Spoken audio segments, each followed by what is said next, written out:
Hi, everybody.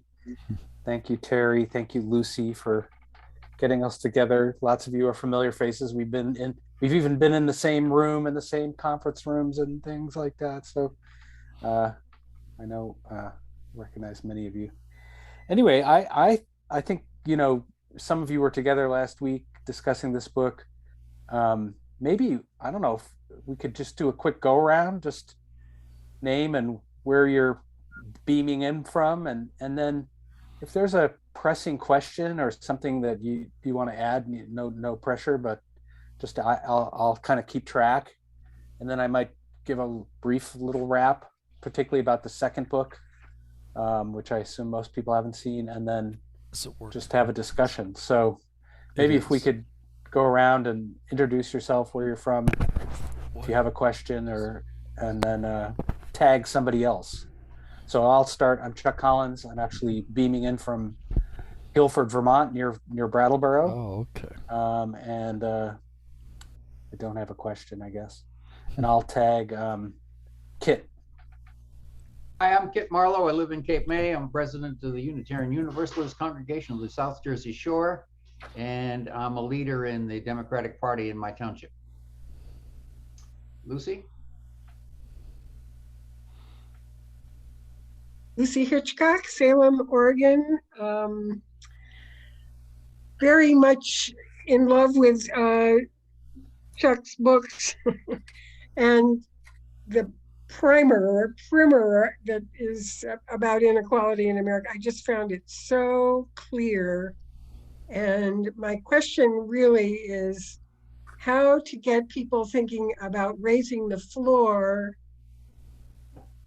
rather than, not rather than, but in addition to, I guess, what I'm calling band-aiding, which is, for example, building homeless shelters instead of making it possible for people to have homes without somebody giving them a little cottage.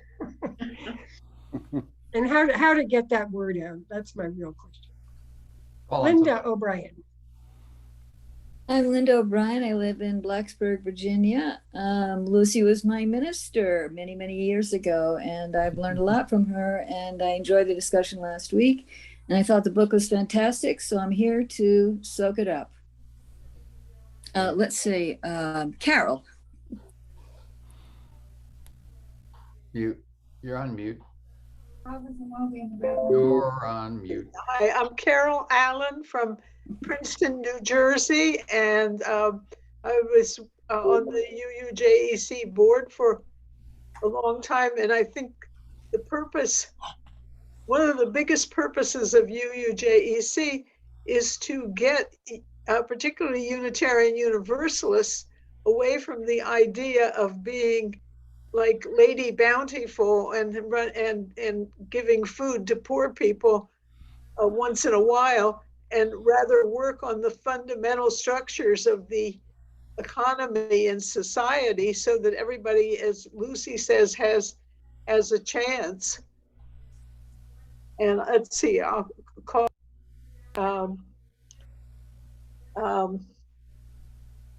who can I see? Let's see. Linda, you already spoke, and Lucy already spoke. I've got Terry, Jane Banner. Yes. Okie doke. Hi, Carol. I'm Jane Banner. I am currently on the board of UUJEC and the treasurer. I live in Chicago, Illinois, and I've just finished Wealth Hoarders. And I guess I'd like to know if I should pay any special attention to the fact that the president of the United States is from Delaware, and my governor happens to be a billionaire. At least I think he is, or is he just a multimillionaire? He's a billionaire. Yeah. Anyway, I will call on Georgianne. Thank you, Jane. I'm new to this group and very new to UU, what is it? SEJC, whatever it is. I don't even know how I got invited to the book lesson last week, but it's a topic that interests me. My focus at the moment with UU is on the immigration action team, because I'm very passionate about the way we treat immigrants. But I'm also very interested in what we can do to improve our world economically. And you know, it's kind of funny how it took so long to even have these thoughts. I'm shocked, but it did. I think that the current moment is really pretty exciting. So I'm from the Trenton area, not far from Princeton. I go to the UU Church of Washington Crossing for Carol's information. Nice. So I don't know you, but thank you for welcoming me. I will pass it to, let's see, Norman, one of my favorite names.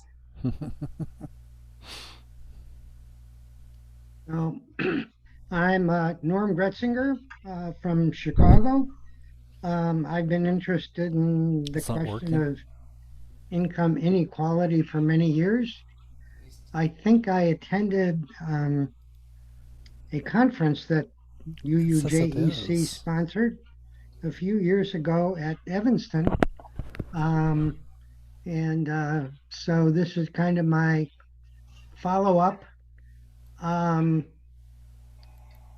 self-identify as a socialist, democratic socialist, though at the moment I'm not active in DSA. I am a member. So I'm clearly, I go back to Harrington's book about poverty in America. So. Want to put? I am a member. Want to tag somebody, Norm? I can't. Oh. I can't. Camille, have you spoken? No. I missed what the criteria was, but I live in Connecticut. I've been following UUJEC for a long time, maybe just after they started, when I used to go to the Madison Church here. But now I'm kind of a lapsed Unitarian. And I was excited to know there's still the Church of the Larger Fellowship, so I'm kind of doing that. But I've been following the corporate power grab for the last 15 years or so or more, and it's really concerning. So I think this is the second Zoom video program I've attended for UUJ. And I'm supposed to pick somebody here? No. So who hasn't spoken yet? I have no idea. I could probably speak. I'm Terry Lohman. Thanks. And I'm speaking from Ames, Iowa. I'm co-chair for UUJEC, which is, you're right, Georgianne, it's a lot of alphabet soup. And if I had to pick anything that I would like to learn, it would be to rank what needs to be done to bring down the top. When you've got 1% holding, what is it? Is it 40% of the wealth? I've kind of forgotten. Yeah. When you have the 99% sharing 60%, it gets harder and harder to think that you're ever going to get anything out of it. No, it stops wealth from moving at all.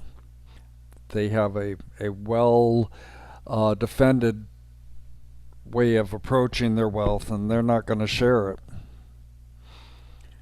Okay, and I need to do a couple things here. I see Dick Burkhart, Lee Banner. That's right. Good to see Dick. Hello. Yeah, Chuck Collins and I go way back to quite a few GA programs.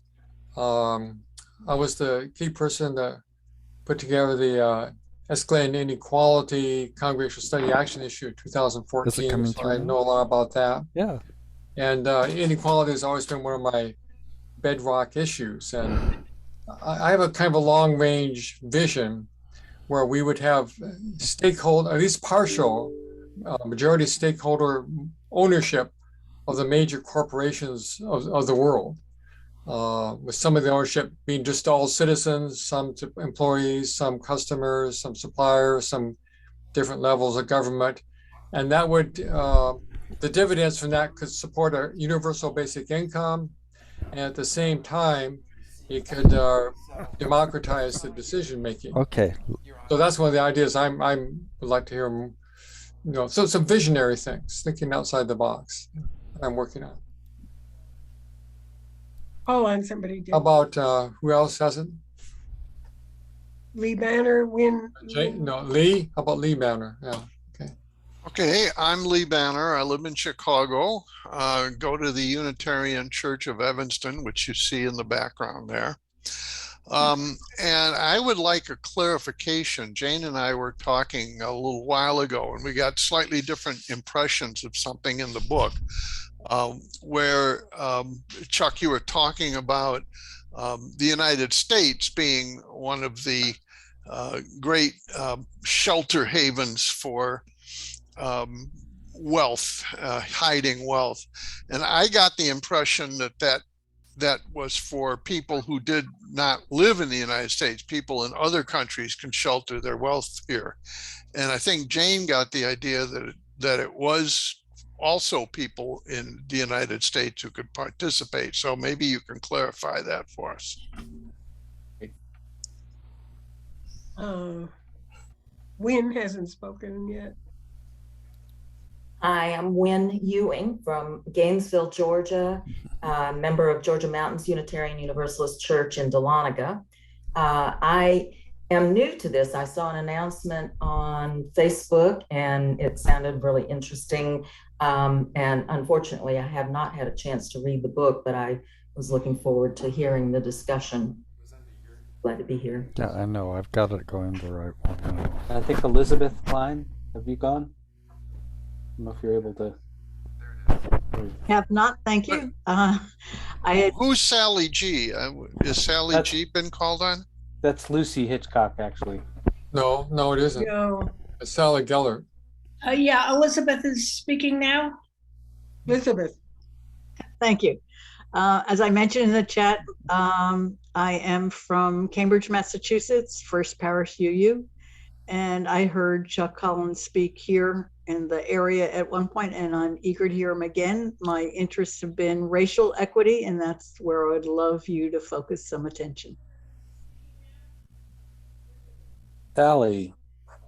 Yeah, Sally Gellert, co-chair of UUJEC, member of Central Unitarian on Lenape land in Bergen County. How do we fix the tax code? We've got corporations paying zero or getting rebates for nothing. We've got mortgage deductions that don't help the people who really need it, with people getting big deductions from multiple homes. And yeah, so fixing the tax code, I think, is number one for me. Okay. All right. Janet, if you checked in. Oh, hi. I'm Janet Workman. I'm a member of the UU Fellowship of Sunnyvale, California. I just would like to hear someone say it's not totally hopeless. Well, that's a good starting point. It's not totally hopeless. We still have Wynn, who hasn't introduced herself. Yeah, actually, Wynn introduced. Oh, that was when I was trying to fix Facebook. I'm sorry. There you go. Okay. So I think, has everyone introduced himself? Great. Awesome. Well, thank you for doing that. And obviously part of what we're trying to do is build UUJEC and the connections across the country, which is so awesome that we have people from so many different regions. I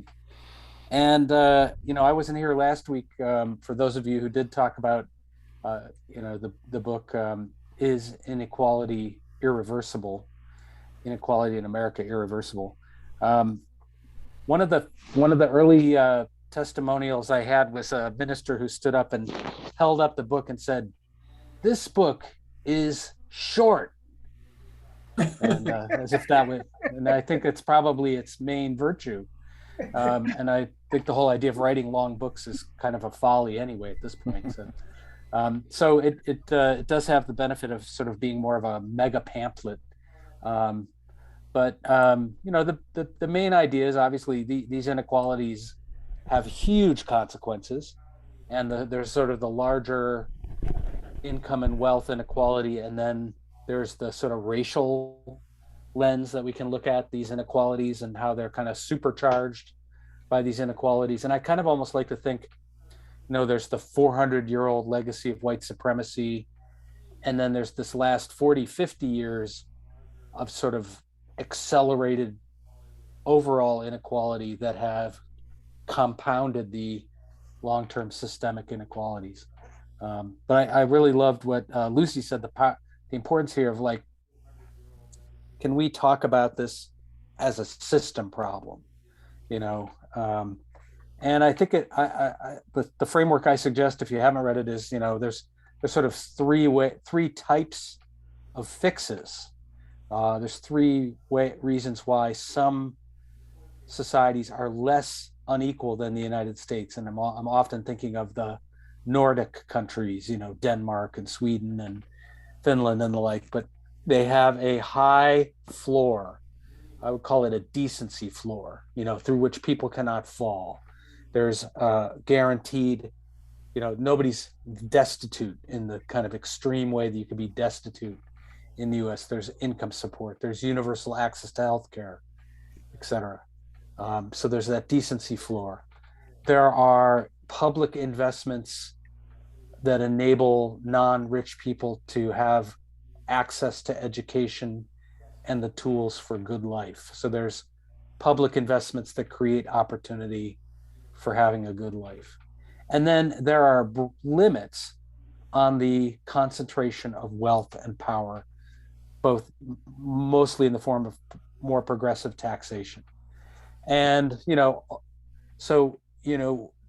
raising the minimum wage, fighting for universal health care, the focus on, so those are raise the floor, really important solutions here in the United States. I think I heard Senator John Kennedy, the Louisiana senator, saying, the problem with this Biden plan is we're going to become Europe, and like, oh, well, yeah. Actually, most people, if you sort of ask them what kind of society they want to live in, they describe Europe. They describe a higher social safety net, less inequality, and less stress and toil just to have a good life.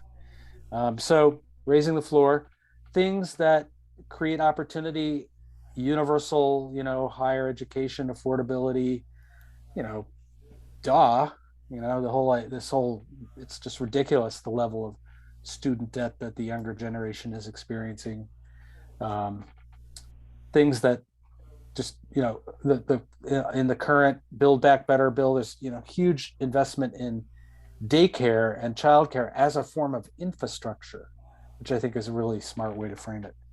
And then concentrated wealth. And, mostly that's in the form of redistributive tax policy, but there might be things we could do that sort of address the pre-distribution. Like, what if companies had broader ownership, kind of what Dick Burkhart was talking, what if there was a kind of incentives to have employee ownership, broader ownership, so that all the wealth didn't just go to absentee shareholders, all the value, but that the wiring in the system ensured broader distribution, kind of like the Mondragon cooperatives in Spain and that kind of thing. Anyway, so that was those were some of the ideas in that book. And I kind of argue, and I think from a UUJEC point of view, which has the greatest political possibility, and what are the kind of pressure points that are available to us. And I think, obviously things that raise the floor and create opportunity, most people, they're fairly popular. And where you sort of find people parting ways is around the concentration of wealth. They don't want to look at the concentration of wealth as part of the inequality picture. But the reality is now the concentration of wealth and power is so distorting, so disruptive to the economy, to the democracy to the political system, that we're not going to be able to fix the system while leaving intact this kind of democracy distorting concentration of wealth. So I work at the Institute for Policy Studies. I direct this program on inequality. We often say, you know, we're actually not really focused on poverty, as important as that is, and on the raising the floor tactics. Lots of other people are focused on that. We're trying to make the case why people should care about the concentration of wealth at the top, because fewer people are going to kind of be part of movements to address that. So, and when I wrote the short book for Polity, and they picked the title, "Is Inequality in America Irreversible?" which I can now tell you is a terrible title. No one can ever pronounce it or remember it. It has a question mark at the end. Imagine doing radio interviews where you're constantly being introduced as, "Is inequality in America irreversible?" You know, like, anyway. So lesson learned there. It wasn't my choice, but there's a little section in there about this hidden wealth system, and Polity came back and said, would you do a book just on that? And I was really intrigued by that, because as someone who has been looking at these issues of inequality for a while, it's pretty clear when you're looking at the concentration of wealth that the very top, the top 1/10 of 1%, you know, the people who are sort of like 30 million and up, they are really delinking from, and that's that threshold where you can kind of say $30 million, that's a lot of wealth. Above that point, you have political power. And actually over there in Evanston, teaching at Northwestern,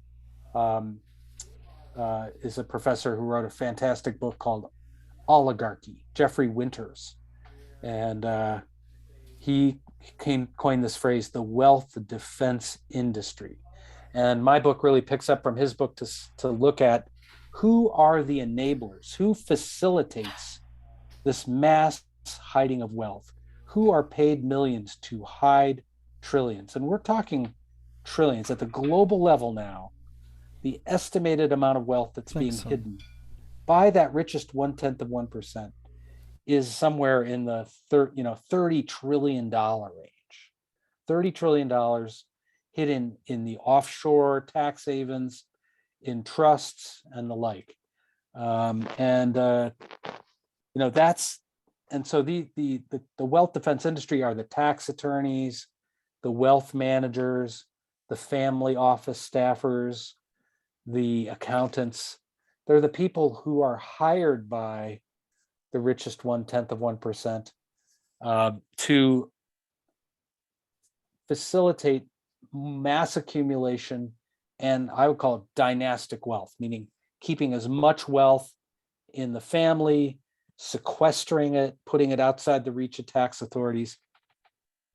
So we're kind of at this absurd moment now where taxation of the very rich is kind of laughable. I mean, it's almost like optional. In fact, you had Trump's Treasury guy, Stephen Cohn, say, the estate tax, our inheritance tax, only morons pay the estate tax, right? Meaning anybody who has any sense will have hired somebody and they'll have created a bunch of trusts and planned around it and they can avoid it. That and the pace of this Wealth Vanishing Act is accelerating. So as more wealth moves to the top, the more this group is hiring these professionals, the number of family offices, which are kind of offices devoted to managing the affairs of very wealthy families, has mushroomed. There's like 10,000 family offices around the world now. This money is rapidly moving to the shadows. Well, we're not going to be able to tax the top if we can't find the money, if it's out of reach. And here we are having this debate about how we're going to pay for the infrastructure bill, and God willing, we passed this big scaled up $3.5 trillion Build Back Better legislation, which has green infrastructure, Green New Deal, childcare. I mean, it's kind of like the wish list for a progressive investment. Where's the money going to come from? Well, we can increase the corporate tax rate. We can increase taxes on the wealthy, but both of them benefit and use this wealth hiding infrastructure to game and play this kind of international shell game. And just for Lee and Jane's discussion there about, is the U.S. The question is actually both, meaning that wealthy people in the United States don't need to take their money offshore in a way that they used to. In fact, and I explain this in the book, the whole idea of the Swiss bank account is no more, because Switzerland and the US have a treaty, and Switzerland reports bank account information to US authorities. So forget it. But within the United States, there's now a whole bunch of weak link states. Delaware, as one of you pointed out, Delaware, where President Biden served as senator for 36 years, is the place to go if you're creating a anonymous shell company. And a bunch of states now offer what they call dynasty trusts. You can incorporate a trust. You don't have to disclose who the owner is, and actually the trust can break the common law rules and live for centuries.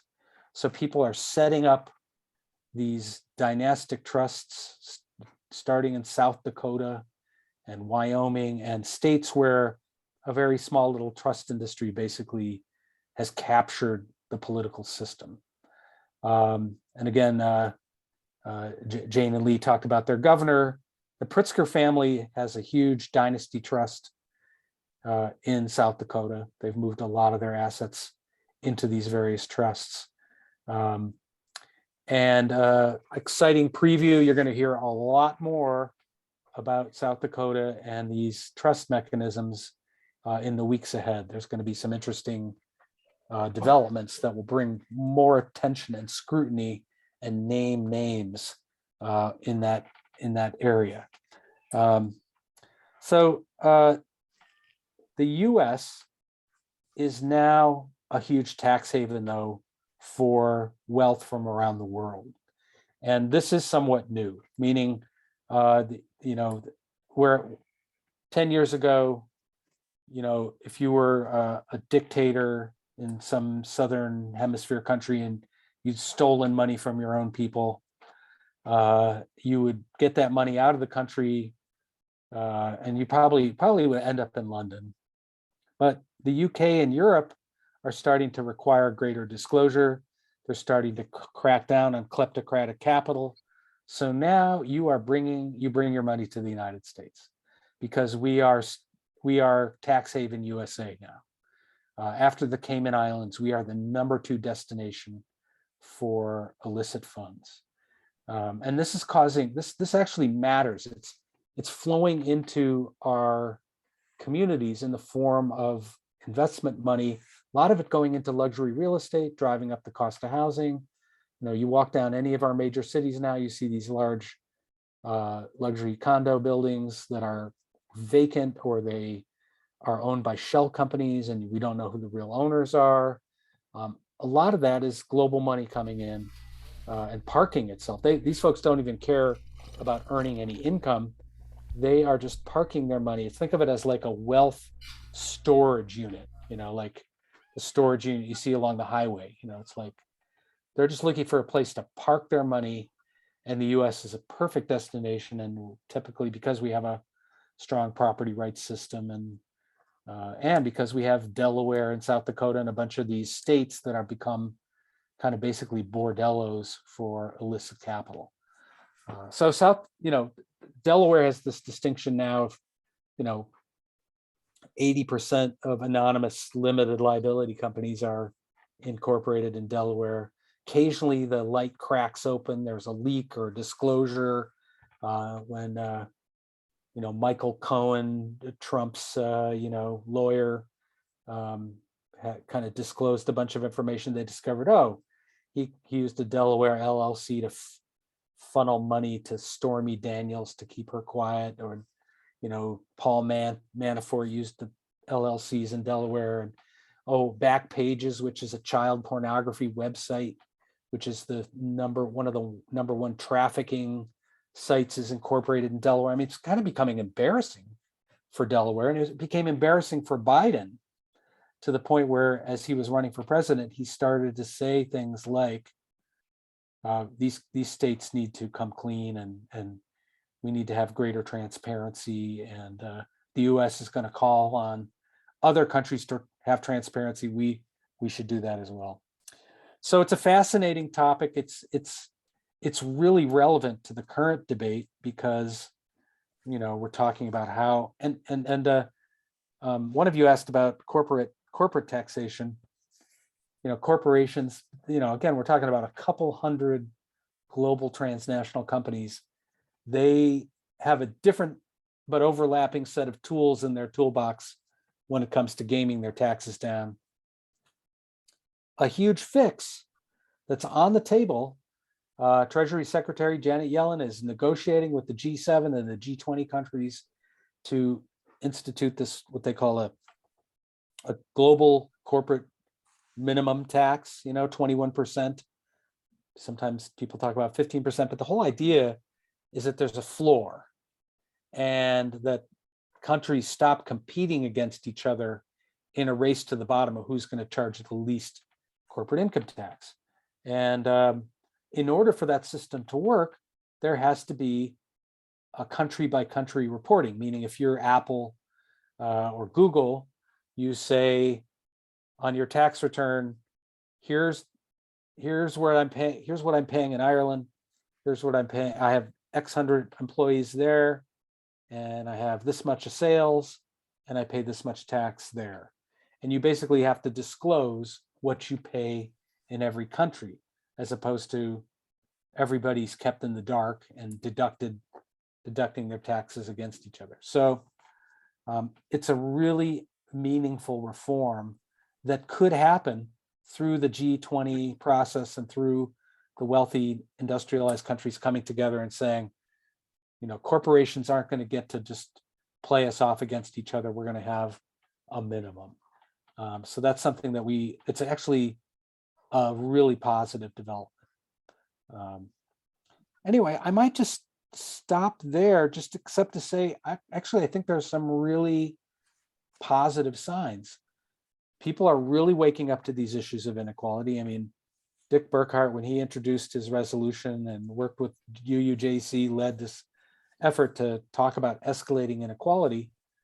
It was nowhere near as visible as it is today. There's a much greater appetite for taxing the wealthy. Taxing proposals to tax the wealthy, and even the wealth tax proposal put forward by Senator Elizabeth Warren, are enormously popular.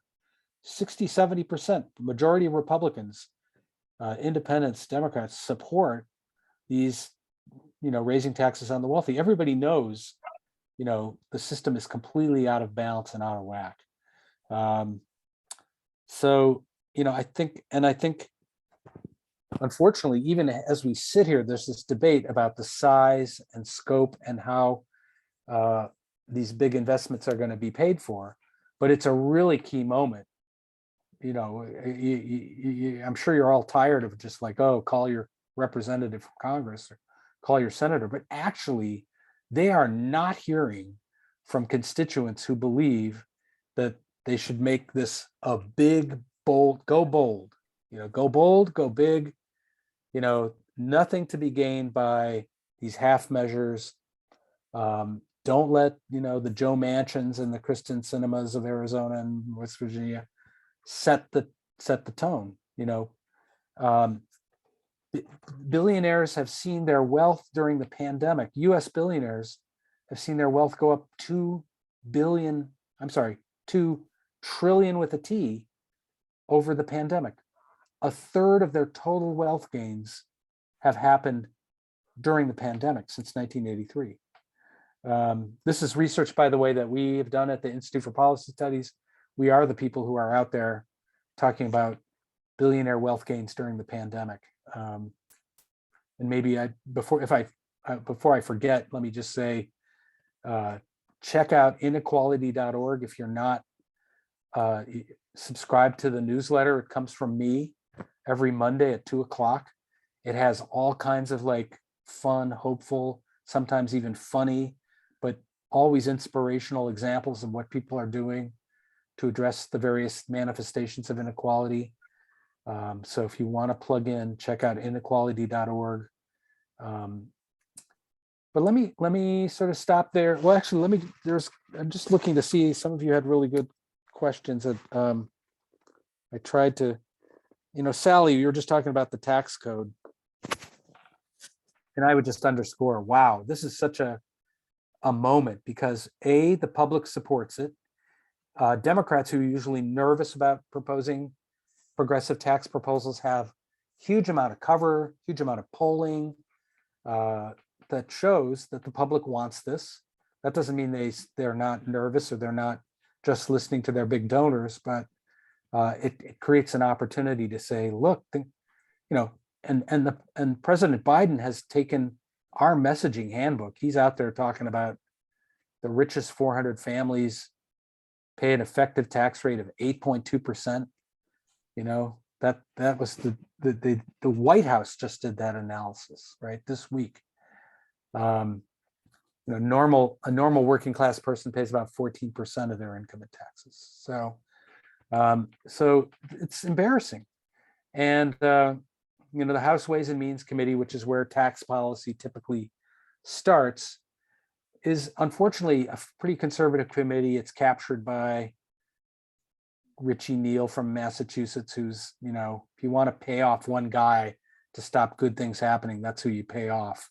He's, completely on the take. So the bill that came out of the Ways and Means Committee, doesn't include fixing capital gains. It doesn't include, this thing called carried interest, which is how the hedge fund managers get to treat their income as if it's capital income. It doesn't include the step up in basis. It doesn't. It does include something that IPS worked on really effectively, which is a millionaire surcharge. People with incomes over 5 million, whether it comes from capital or wages, will pay a surtax, 3% surtax, which raises like $127 billion. So what's significant there is, it's an easy policy to turn up the dial. It's like, oh, we're like, what about 5%? What about 10% surtax? So we've run a whole campaign for 2 years at surtax.org, this whole idea of a millionaire surtax. That is included in the House's Ways and Means, what they call markup bill. There's nothing in there. The problem with that is it focuses on income, not on capital. It focuses on wage income and income generally. It doesn't address sort of the big wealth inequality problem, Chuck, the billionaire issue. Chuck, Janet has her hand up. I don't. Oh, Good. yeah. I just wanted to mention something while you're talking about income tax, about how some of the wealthiest people, I guess these would have to, no, I guess it could be anybody that's wealthy enough, manage not to pay income tax or hardly any income tax because they just borrow money. They borrow money and then they live on the loan. So they don't have any income. So they're living and spending a lot of money, but they have no income. Yeah. Is that, it's so bizarre, but does it take a wealth tax to sort of deal with that, or? It's a great question. Yeah. ProPublica did this expose. They actually got a bunch of IRS data leaked to them.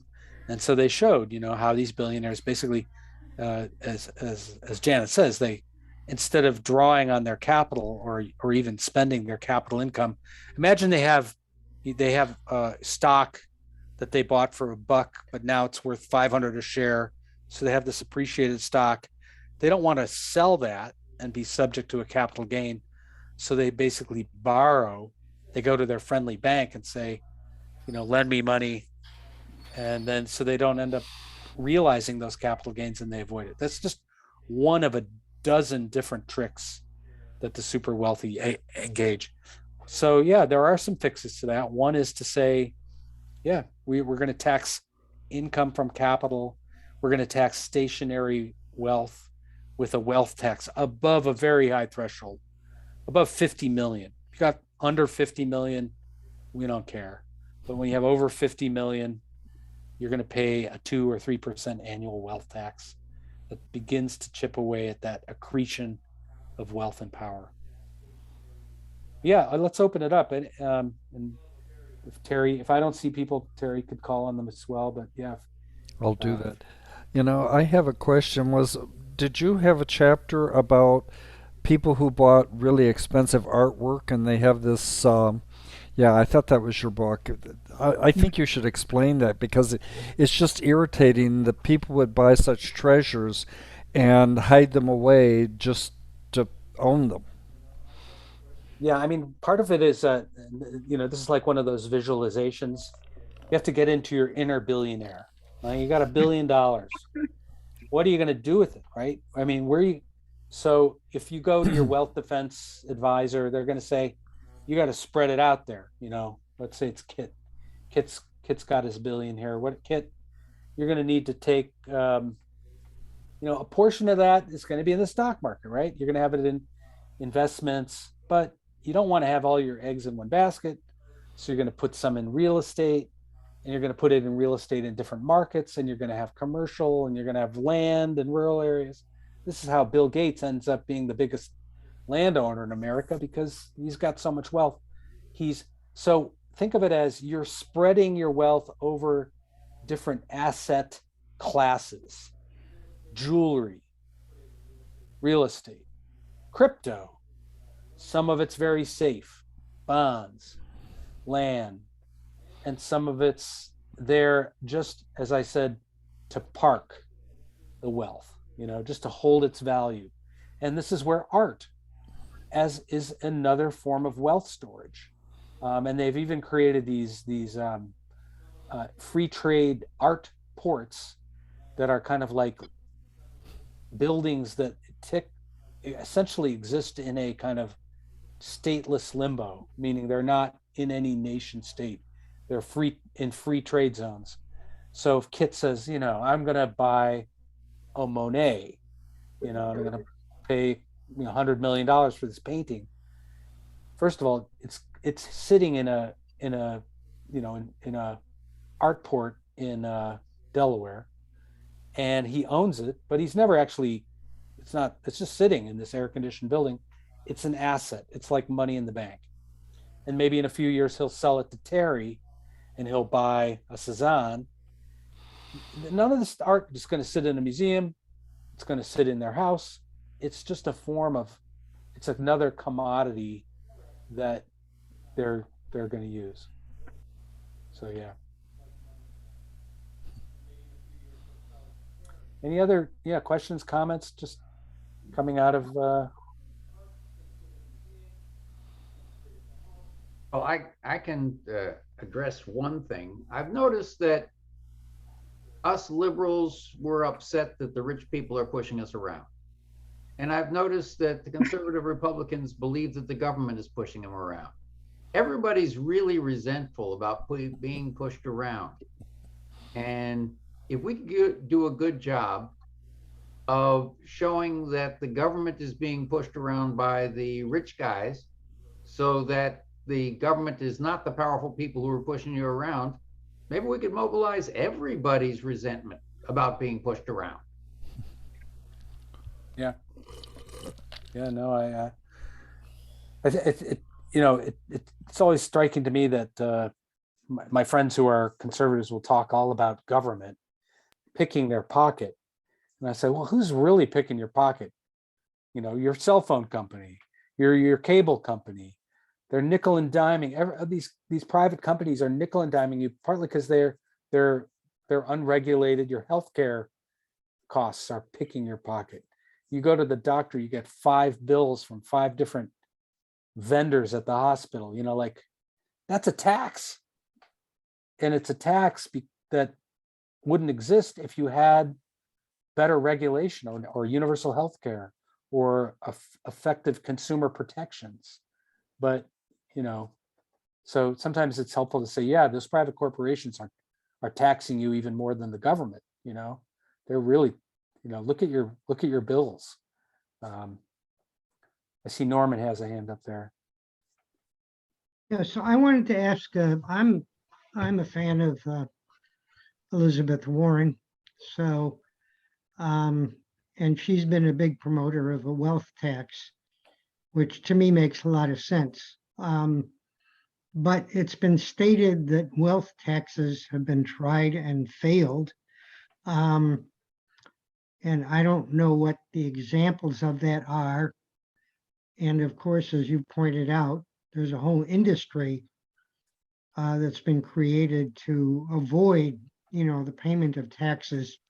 So I would just be interested in hearing you elaborate a little bit on the wealth tax and why anybody would question it, not in terms of its intent or its impact, but its implementation. Yeah. Well, it is more complicated to tax wealth on an annual basis. An estate tax, you're basically, someone has died, you're taking a picture, a snapshot of their wealth at a moment in time.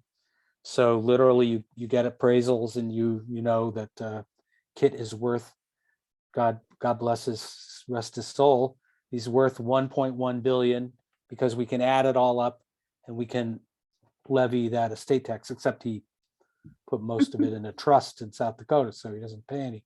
But, whereas an annual wealth tax, we need to figure out every year, where's that $1.1 billion? So people will say it's very, very difficult to administer. Norman, you made the point, which people talk about, how globally, 25 years ago, there were probably 20 plus countries that had wealth taxes. And now it's down to like 6 or 7, so some countries have repealed it. That's not because it was ineffective. It's not because it was, it's because the wealthy organized to get rid of it. But that, I think that the administration stuff is a little bit of a canard, meaning, remember, these people they know what they're worth. They know what they're worth. If you have $50 million all the way up, I just call my guy. What am I got? What are my private investments? We're going to come up with an estimated value. Sure. And then to adjust it on an annual basis is not that big of a project. So, it can be done. And these are people who employ people all the time to, keep track of their wealth, what it's worth, what the different valuations are. There's probably some upfront valuation expense, but then, an annual wealth tax of 2%, 3% if you're a billionaire. And the amount of money it raises, if there's not this aggressive wealth hiding, is very meaningful. Every dollar you raise from a billionaire is going to reduce the tax obligations on low and middle income people. So, it's worth the effort. So but you'd have to shut down this hidden wealth system at the same time that you put a wealth tax in place. So it's really a matter of the willpower. Mm-hmm. It's really a matter of the willpower to do it, and the administrative complexities can be dealt with if there's an intent to put it in place. Yeah. If France has for many years they had what they call the solidarity tax, which is a wealth tax. And you fill out, but basically they'll send you a form saying, this is what we think you're worth and this is what you owe us. And if you want to negotiate with us, then come and disclose to us. Ah, You know, show us it's not the case. Here's our valuation estimate of your 20% ownership interest of blah blah company. Here's what we think it's worth. Here's what we think the wealth tax is. Here's the bill. If you got a problem, let us know. interesting. Dick Burkhardt has. Chuck, Thank you. since you're Wasn't that talking what, about hidden income, maybe you want to plug your latest book. Yeah, I was going to ask too, wasn't that what Piketty proposed, that he wanted a global wealth tax because of the way people hide it? It seems like if Yellen and whatnot are working on a global minimum corporate tax, they could do the same thing for a global wealth tax, which could maybe use that French one as a model or something. Is there any progress on ideas like that? I think the big challenge there is there's no global tax authority. So there's no, it's done. It's at the nation state level, and actually that's eventually what Piketty comes over when pressed. He says, "Well, yeah." Now, actually, we're working on a report that's looking at all the people in the world who are worth $5 million or more in about 60 different countries. So we're actually, with Oxfam, we're going to do this report showing if those 60 countries levied an annual wealth tax, how much revenue they could raise. We would make the case they should move in tandem and have a wealth tax that sort of mirrors the policies in other countries. That's pretty darn close to the Piketty proposal of a global wealth tax. But yeah, it's not like the UN has a taxing authority. There's no global treaty. We can do it. We can move that way. Yeah. Right. Yeah. But yeah, I was appreciating Kit. Kit was giving me a shameless plug. So one of your action items is get the Wealth Hoarders book. You can get it at your local independent bookstore. And actually, I have these right-wing trolls who go on and to Amazon and write negative reviews. I think some wealth defense industry has a bunch of interns hired over there just to write nasty reviews.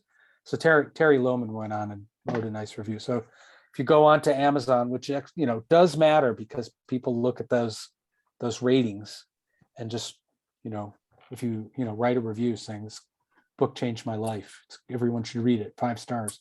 That's my personal favor request. But yeah, if you I think people are it's getting some good pickup, and there's another book coming out in November called I think it's called Kleptocracy USA, which is just about what you and I talked about, the US becoming a tax haven. So a researcher named Casey Michaels, great journalist, a friend of mine. Yeah, we kind of think of our books as the 1-2 punch on this topic. So Chuck, could you talk about campaign finance reform? It seems like it's been very obvious recently that they've just stopped things from happening. A few people like Manchin, and my representative is Kurt Schrader, who has not done good stuff. And he has a lot of the money is from pharma. He inherited from Pfizer and so forth. But he started his own Blue Dog pack. So how do we get something done in the US when they can obstruct like they are now? yeah, I think I don't know if I would add much more to what you said. Getting the HR1, even Manchin sort of watered down campaign finance. That's a really good start. So Manchin hasn't backed the whole thing, but he's backed components of it. But yeah, it's everything we're talking about here, these inequality issues, should be talked about in terms of their implications for democracy. One of the reasons we care about this concentration of wealth and power is it's fundamentally warps our democracy. We already have this brittle, fragile democracy. It's making it more so. So pushing for HR1, pushing for sort of the big campaign finance and voter rights, voter protection, piece of this. They, the Republicans understand that they can't win the majority of votes in this country. They have to suppress the vote in order to stay in power. They're not interested in developing a program that's going to have a broader appeal. They're focused on blocking access to the ballot. So yeah. Yeah, there's some good ProPublica and Intercept. There's some good investigative journalism showing following the money on some of the Mansion and Cinema and others who are being, and that's the thing that's such a bummer about being so close. The Senate being so close you don't have to buy off that many people. You just have to buy off 2. And that's exactly what Pharma has done. They're just like, but they should be, the politicians should pay a really high price if we do this right for trading off their votes for a very small, narrow industry group.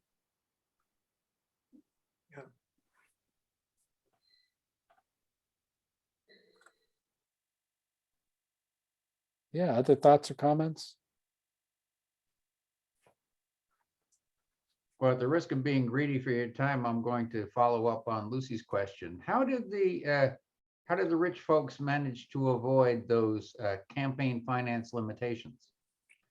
It used to be illegal to give more than $2,600, and now I hear they're giving thousands. Yeah, part of it's there are rules around giving directly to candidates, but there's lots of ways to give to support organizations that essentially, support the work of the candidates, and people even use their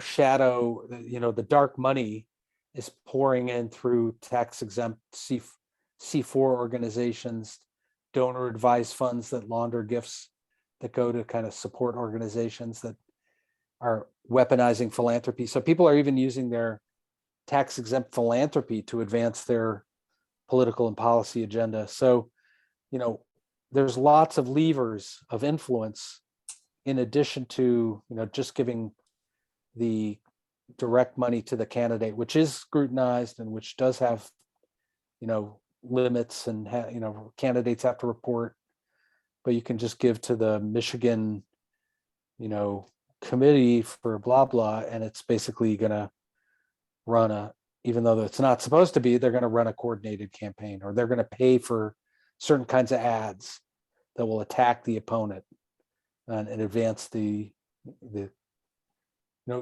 all this information about Peter Thiel and how he's funneling all this, millions of dollars to these different campaigns, and that's how he's doing it. He's using every vehicle that's available to him to advance, 2 or 3 senators who he's really trying to swing this, JD Vance in Ohio, people like that.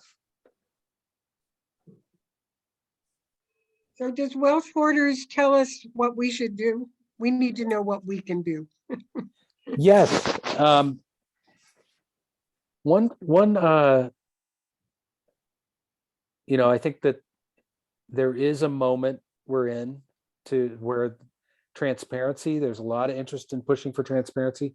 I talked about how hidden wealth is disrupting your housing market, how it's disrupting, housing affordability. I think that's a great way to kind of bring a local angle to this. I'm actually working with a team of lawyers to help any city that wants to pass a law to have transparency of real estate ownership. Meaning right now, if any of you own a home, we probably can look it up in your local registry and find out who's the owner. But a lot of properties owned through limited liability companies, and if they're incorporated in a state like Delaware, you don't actually have to disclose it. But there's no reason why a local jurisdiction can't say, if you own property in, Evanston, Illinois, you need to disclose who the real beneficial owners are, who has 25% ownership interest or more, who are the real influencers here, and you just register that along with when you record a deed. That helps local policymakers figure out who's buying our community, who's buying our neighborhood. Terry and Mark, live in Miami, which has this incredible, gushing in of capital and wealth from Latin America, bidding up real estate, disrupting local housing markets. And when the Treasury Department required disclosure of beneficial ownership, like sales of luxury housing dropped like something like 80% in 1 year or something, when it became harder for illicit money to be able to move into that. So that's like one of the pressure points, is you can do these things locally. But the other part is, just to say, members of Congress, you're not going to be able to fix this unless the first thing up probably is to say enforcement.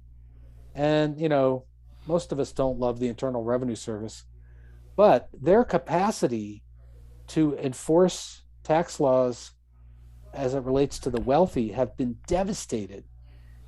All these shenanigans, you need to follow the money. You need to have like forensic accountants and people who can, figure out all these trusts and all these layers of gaming. And you need to hire the expertise and build the capacity within the government to oversee that. And right now, it doesn't exist. So kind of rebuilding oversight is probably a great first step. But people will say, well, everything these folks are doing is legal. But in fact, they're using their wealth and power to rig the rules. They're lobbying, the state of South Dakota and the state of Wyoming and New Hampshire, right next door to me, just created a new ownership entity called a Civil Law Foundation, which is not a philanthropic foundation, but it's called a Civil Law Foundation, and it has an anonymous, no reporting requirements. And they're really marketing themselves to billionaires from other countries, bring their money to New Hampshire, create a Civil Law Foundation, and never have to report it. Wait a sec, yeah, it's legal, but it's only legal because somebody wrote the law and made it the law of New Hampshire. It's what happens when you have a captive small legislature who does whatever an industry wants. You don't see that in New York or Massachusetts because it wouldn't pass. Yeah, in Miami, you can look at the really high-end condo buildings, and at nighttime, they'll be lucky if they have 15-20% of their lights burning. There's nobody there. Right. They're not just out for the evening. They're out of the country. Yeah. They're just safe deposit boxes. Yeah. But yeah, in Vancouver, it became so bad. It was partly money coming from China. Starting 10 years ago, there was a lot of concern among Chinese billionaires that the state was going to crack down on their wealth. So they just moved it offshore. They moved it to the Western US and Western Canada. And Vancouver literally became a ghost town. They were buying up single family houses and just not living in them. In fact, they would hire companies to put a pumpkin on the porch in October and a Christmas light on December to make it look like somebody's living in this empty house. But these neighborhoods became ghost towns, and it was devastating for the social fabric of those communities.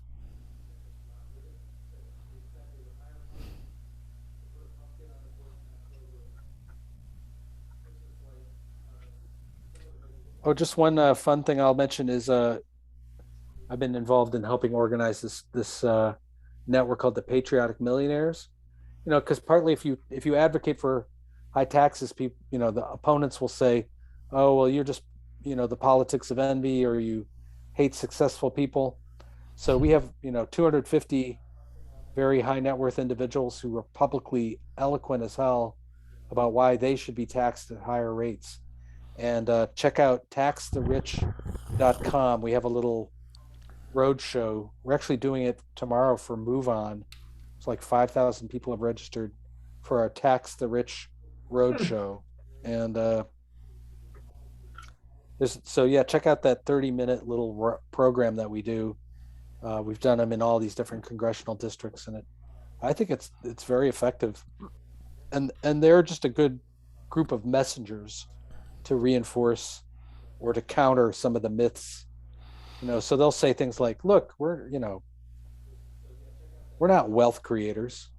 Wealth creation is a function of an ecosystem that includes customers, workers, communities, capital. Capital is part of it, but we're not, and it isn't necessarily even the capital of the rich. It could be other forms of capital. So they like demystify some of these canards that we constantly are hearing, So yeah, check out patrioticmillionaires.org or taxtherich.com. Is there any point in, or is it at cross purposes, to try to influence philanthropists to do the things that the government is not doing? For example, climate change. I mean, it seems we feel so hamstrung with the government. So is there any way around that with these rich people? That's a really good changes. Yeah, I'm glad you asked that, Lucy, because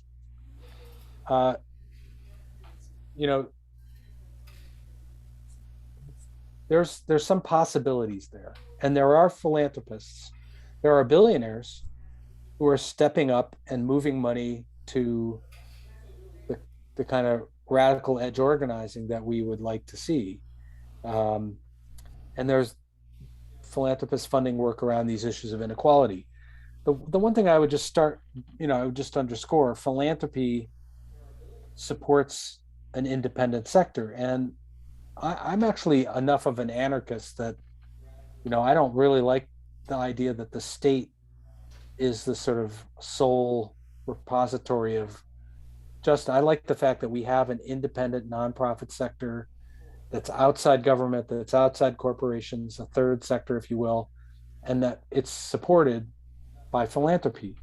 The big problem is philanthropy's never going to be a substitute for a fair tax system and a publicly funded infrastructure. Like, last year, total amount of money given to philanthropy is like 400 billion.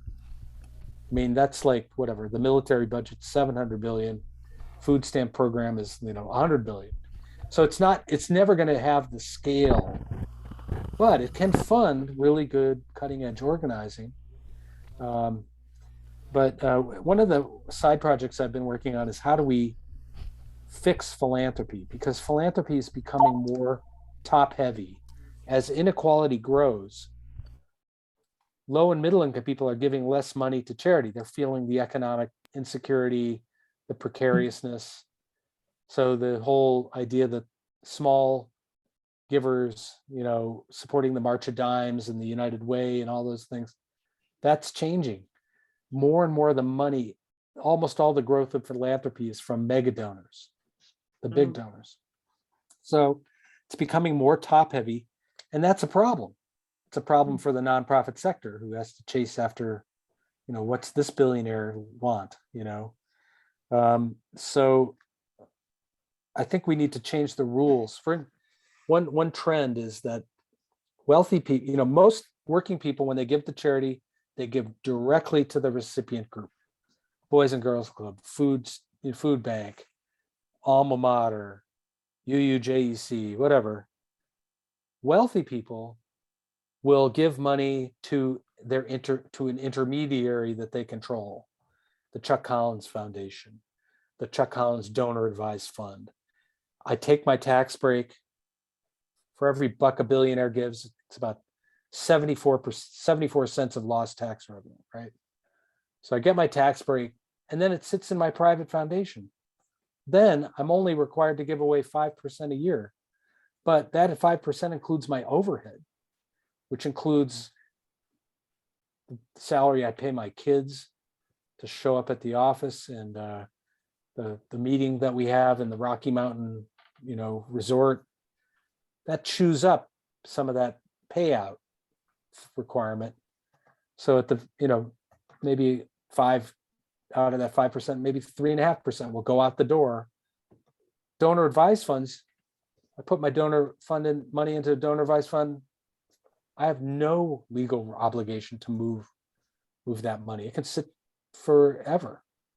My kids can inherit it and they can give some of it away, or they could do impact investing. They can do like hobby investing with it. It's like, that's wrong. Why should rich people get tax breaks, but then not actually fulfill their part of the tax, the contract, if you will, which is to give the money to a recipient group.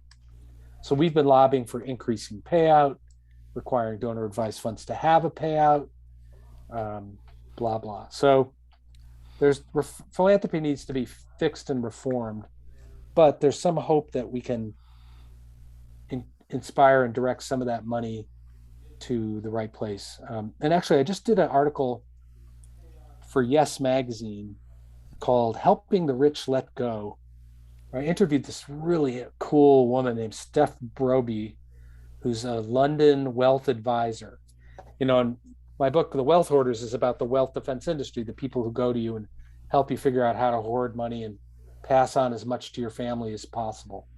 Her perspective is, I'm going to help you minimize your wealth. You're at 50 million, I'm going to help you get to 10. And I'm going to help you do it in a strategically impact way. And we're going to use that wealth to heal the harms caused by the extraction of the wealth. Like, it's a fascinating, totally different perspective. And I wrote this article at Yes. It is like, it's one of the most popular things I've written because people are intrigued. Like, here's a wealth advisor who's telling you helping you give your money away. Like, and not just through philanthropy, but sort of meaningfully redistributing wealth. And believe it or not, there's a market for that. So that's a good sign. Good. Janet did have a question. Janet, do you still have a question? It wasn't really a question. I was just going to, it just inspired me when you were talking about who rich people give their money to. I'm in Silicon Valley, which has more billionaires than, anywhere. And also more homeless people. I mean, we have both a very, very high rate of poverty here too. And it's kind of a scandal here that the Silicon Valley Community Foundation gives so little money, so little. You say, well, if somebody has a need here, well, can't you go to the Silicon Valley Community Foundation? And it's like, yeah, it's really hard to get money out of them. And so I just sort of like spent some time combing through their annual report, and there's a lot of donor advised funds. They're just socking it away like forever.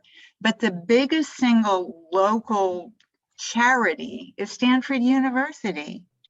Right. I'm sorry, but I consider that just a vanity charity. Yeah. They're just glorifying themselves so they can get their name on a building at Stanford. It's not helping this community. And it just infuriates me that effectively they're using tax money to do that. I mean, I have a problem with philanthropy just for that reason. They're using tax money effectively to do their own vanity causes. Yeah. And it's not what anybody else thinks that money should go to. So I think you should get on your soapbox every day on this, because I think, first of all, people forget, they forget that we subsidize that through our tax code. So if if I want to give $1 million to my daughter's elite private school. Oh, that's the other charity they like, their kids' private schools. Yeah. I'm gonna create a maker space at my kid's private school. I'm gonna give $1 million. Well, I'm a billionaire. 74 cents of that, $740,000 of my $1 million gift was lost tax revenue. Is that how you, as the taxpayer, would allocate the funds? No, it becomes an extension of somebody's own private power and influence. So one of our proposals is you no longer get a deduction after a certain point.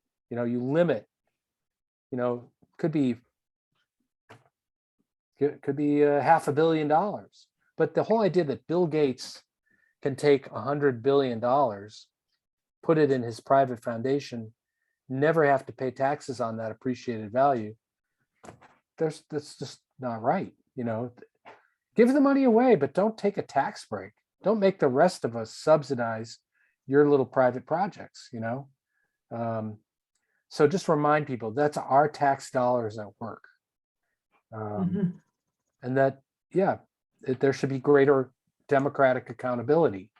And those people should be paying higher taxes, not just, and the worst ones are these foundations where they set it up with this idea like my unborn great grandchildren will be around still giving this money away. It's like, hello, we got some problems today.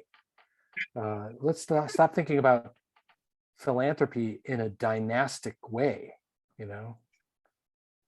Could you review what you had written about with the Lodge family? I don't think that was in your Wealth Hoarders, but I think you found they weren't really giving away money, but they were taking family trips on the foundation. Is that what I'm remembering? Yeah, there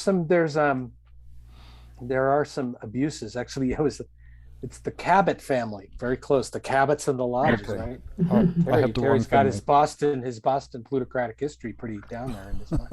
But there was an heir to the Cabot fortune who, basically had this charitable fund, used it to pay for his daughter's wedding. He used it for all the, it's like finally they caught up to him, but there's unfortunately a lot of opportunities for abuse. Here's one example: the Conrad Hilton Foundation. So we know Hilton hotels. Conrad Hilton parks, $5 billion in a fund. There are 8 of his grandchildren who sit on the board. Each of them are paid an annual stipend of $35,000 a year to just be on the board. Well, hello, this is our tax dollars at work. So that there's all kinds of examples of kind of self-dealing that can happen in these private foundations. So that just has to be reformed. It's indefensible. But boy, you should see how quickly the Council of Foundations went on the attack. They're like any corporation when it comes to like, don't regulate us. We know better, leave us alone.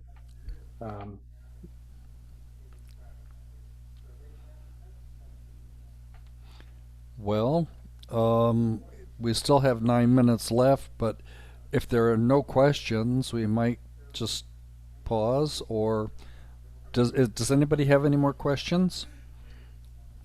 Yeah, I have a simple one. I don't understand that 74%. Could you help build that out for us, Chuck? Sure thing. So I'm talking about very wealthy people. Now, if you're just affluent and you give money to charity, you deduct that off your income tax, which maybe you're paying the top tax rate. You're paying, say, 34%, 37% of your. So 37 cents of that dollar is lost tax revenue.